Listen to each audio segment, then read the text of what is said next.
Alright guys, and welcome to a new series on my channel, and that is the Rangers career mode on FIFA 17, and I'm looking forward to this because I've not done a FIFA career mode in about 2 years now, since the last Crystal Palace one and FIFA 15, and because of certain reasons, not going to get into that. But as we are making our guy Callum Skilzo, that's the way it is, you know, as we do make it Ibrox. Obviously Ibrox isn't in the game, I don't know why, but European competition, not that we're in it anyway, but world class, 5 minutes and a half, downloading the latest updates of course, and this is my first career mode on FIFA 17 as in manager mode, and I'm looking forward to it because it's all changed. There's not a lot changed, but it's kind of changed in certain parts of it to make it a bit better, and I haven't looked at any videos on it, so I'm excited to see what it's going to bring, I suppose. As we do advance to invites, we do have 3 different trophies. I do go for European International Cup because it provides the most potential prize money if we win, so why wouldn't you go for that? And we are selecting the team, and I just really like the team because there's a lot of players that can play in a lot of positions and the team's really flexible, so I do go with kind of the starting team that it does give you, except I do end up putting Robbie McCrory in nets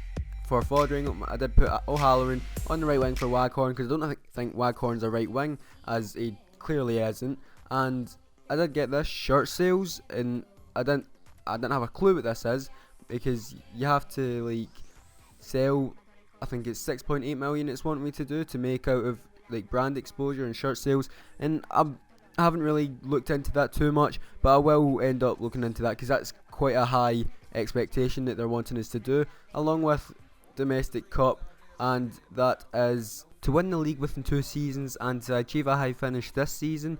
And youth development isn't a great expectation, but is to sign 2 players younger than 20 years old with potential greater than the player in the same position, and also to sign 1 youth player from the youth academy and basically play them 5 games, which that'd be easy for me because I'd do that anyway, like with my manager modes in the past. So yeah, that one should be easy. Continental success don't have any, and domestic success I just talked about. Scottish Cup reached the quarterfinal. I think that's really doable. I mean, we're going to go and try and win it because it's a Scottish Cup, and the 2 teams going for it are Rangers and Celtic, along with some other teams. But you know, Rangers and Celtic every year are going for it, so we're going for it this year, along with the league.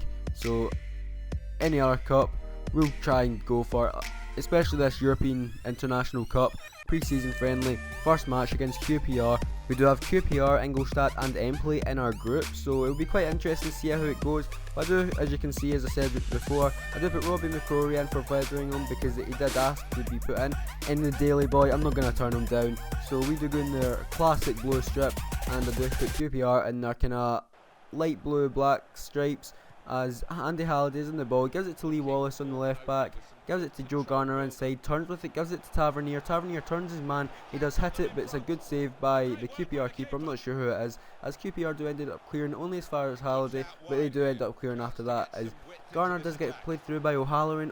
Joe Garner does whip it into the box to O'Halloran again, who made the run, and he does get the header. He does this kind of mad twist when he jumped, and it was a good header. So 1-0, 25th minute, good kind of start. I suppose that's a good start for Rangers in this game, and we're just getting our replay on this goal as the ball was played out wide to Joe Garner. Joe Garner gets by his man, swings it into O'Halloran, and good header there, as I said before, to make it 1-0. Tavernier on the ball in the 43rd minute on the right back. He does give it to Andy Halliday. Andy Halliday looks for the return, but he gives it away to Ngagbato. I don't really know how to say his name, but it does go out for a corner as it was tackled out, and Ngabakato is over the corner. He does swing it in, and QPR get the header, and it's Sandro it is. But it's a simple save for Robbie McCrory in nets. First save he had to make of the game, and it wasn't really the most trouble he's had to deal with. But 1-0 half time, good first half for Rangers, as they do put Cranchar on for Windass because I didn't think Windass was doing much.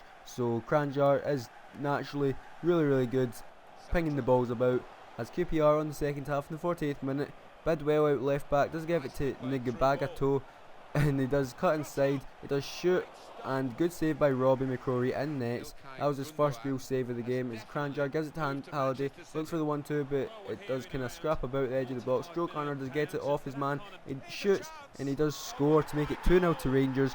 Good tackle and good finish there by Joe Garner, and puts us 2-0 up in the 56th minute, and we're kind of cruising from now on because QPR haven't created a chance really. That chance that Robbie Crowley saved wasn't too much, but Joe Garner, good finish there to make it 2-0. Danny Wilson is on the ball. He looks for Cranjar, gives it to him, gives it to Forrester. Forrester 1-2 with Waghorn, gets it back. He's played through, 90th minute, did come on a sub, and he does make it 3-0. Good 1-2 with Waghorn from Harry Forrester, and that is 3-0, so good result. And couldn't have asked for a more perfect way to start off this European International Cup against QPR, who I thought would have been a stronger side. It's Harry Forrester, good finish there by the keeper, and that will be us sitting top of the table. I'm not sure the other score, in fact I think Empoli beat Ingolstadt. So here's the team for the next game against Ingolstadt, and I did make a few changes. Mackay on the right wing, Forrester on the left wing, and I do put Ross McCrory at right back, and I do kind of put a wee midfield twist in it as put Cranjar in the team, and Ingolstadt on the attack now as Kittle does get the ball in the wing. He just swing it into Roger, who does beat Ross McCrory to the ball, and that is 1-0 to Ingolstadt. Not a very good start for us. It was in 33rd minute, and we are 1-0 down to Ingolstadt as they cross it in, and you know, that was the first chance of the game. We weren't really into the game at all, and we definitely had to up our game. So in the 37th minute, Ross McCrory does give it through to Joe Garner on the wing.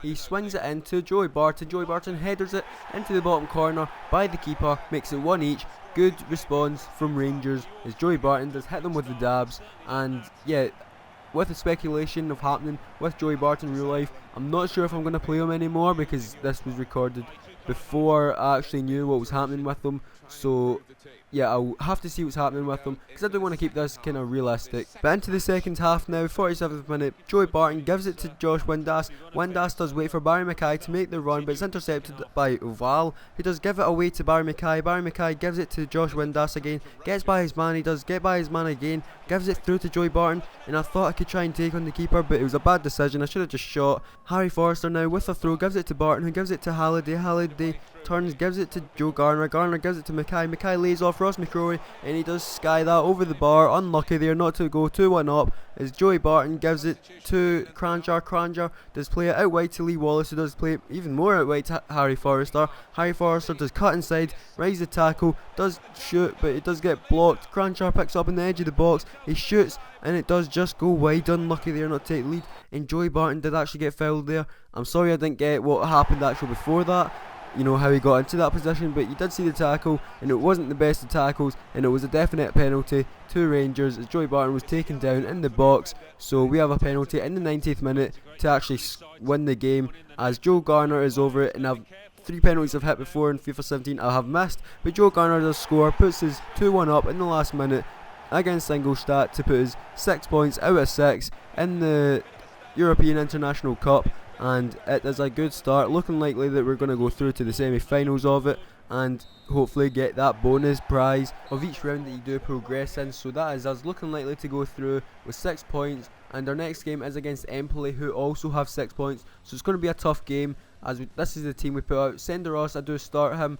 and we do go into the game looking to round the group stages off with a win, another 3 points to make it 9 points out of 9 as we do go in our classic blue strip and Empoli in their white strip, as Joey Barton straight away 4th minute does put that top bins, and I'm sorry, like, you never got it before again, but like, he did cut inside, shoot, did go top bins, and I tried to get another replay, but no replay was shown as all the Rangers fans are going mental, you know, at the San Siro, because this is where it was in Italy, you know. So excellent start for Joey Barton and for Rangers against Empoli, who were the strongest team out along with us in the group. But the game's not over yet. 10th minute, Empoli do have the ball from a corner, he swings it in, it is easily cleared, should have been easily cleared by Barton, but he does lose it, and Dios does give it into Beluski. Beluski does turn his man and does score, and that early start counts for nothing, and they do it in the 12th minute, equalise, and it was poor defending. We should have cleared the ball from the corner, and we should have got a tackle in.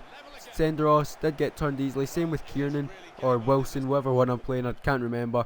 But Wallace on the ball now into the 78th minute, nothing else happened in this game, gives it to Waghorn. Waghorn holds on to it for a wee bit, he does play through Rossiter does shoot, but it's straight at the keeper, and he does palm it up, and he does just catch that again, easy for the keeper. Now Empoli with a free kick, and it is cleared by Kiernan. Kiernan does header it to Barton. Barton holds on to it, gives it to Waghorn. Waghorn gives it out wide to Forrester on the counter attack. 90th minute, need a goal. Forrester does cut inside. He then plays it over the top to Joey Barton. Joey Barton takes a touch, smashes that, but it's a good save by the keeper. Well, it was a standard save. You expected him to save it. Joey Barton now over the corner. He swings it into O'Halloran. O'Halloran's there with the header, but it does go straight down the keeper, unfortunately. And that is full time, so that does finish 1 each, and we only need to see if we finish top or second, as Empley do have the same amount of points as us, but we do finish top, as you can see there, with 2 extra goal difference, 1 less goal conceded and 1 goal scored more. So that is us into the next round of the European International Cup. And if you did like this video, please do leave a like, and I will see you all in the next video. Bye.